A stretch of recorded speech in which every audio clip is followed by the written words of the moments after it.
Nearly 3 months ago, Americans elected a Republican House, a Republican Senate, and a Republican president with a mandate for change. Now that we're 1 week into President Trump's second term, I'm proud to report that our Republican trifecta is already delivering. From President Trump's America First executive orders to Congress's passage of common sense legislation such as the Lake and Riley Act, to the restoration of American leadership on the world stage, voters can rest assured that our Republican trifecta won't just talk about solutions, we're going to get things done.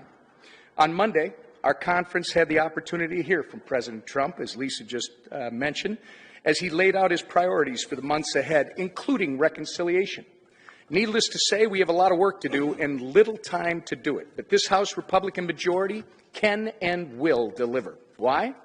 Because failure is not an option.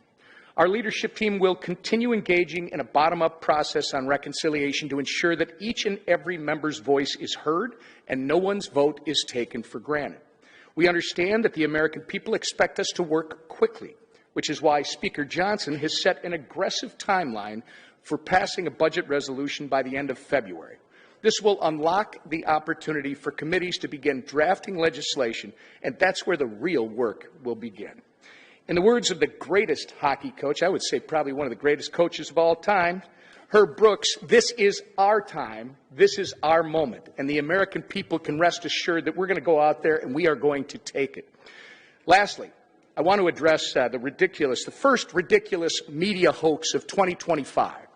The Office of Management and Budget's review of certain spending priorities should be seen for what it is: good governance. There have been a lot of outright lies from members of the media and desperate Democrat politicians on this issue, including from the governor of my home state of Minnesota.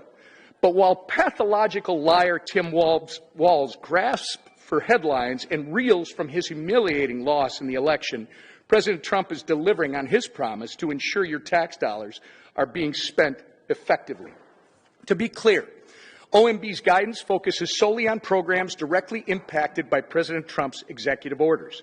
This includes funding for things like NGOs which facilitate illegal immigration, and it specifically excluded programs that provide direct funding to individuals like Social Security and Medicare.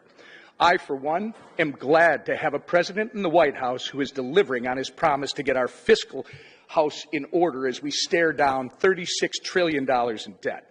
And who is also committed to undoing the damage Joe Biden and Kamala Harris did to our country over the last 4 years. And with that, I turn it over to Steve Scalise.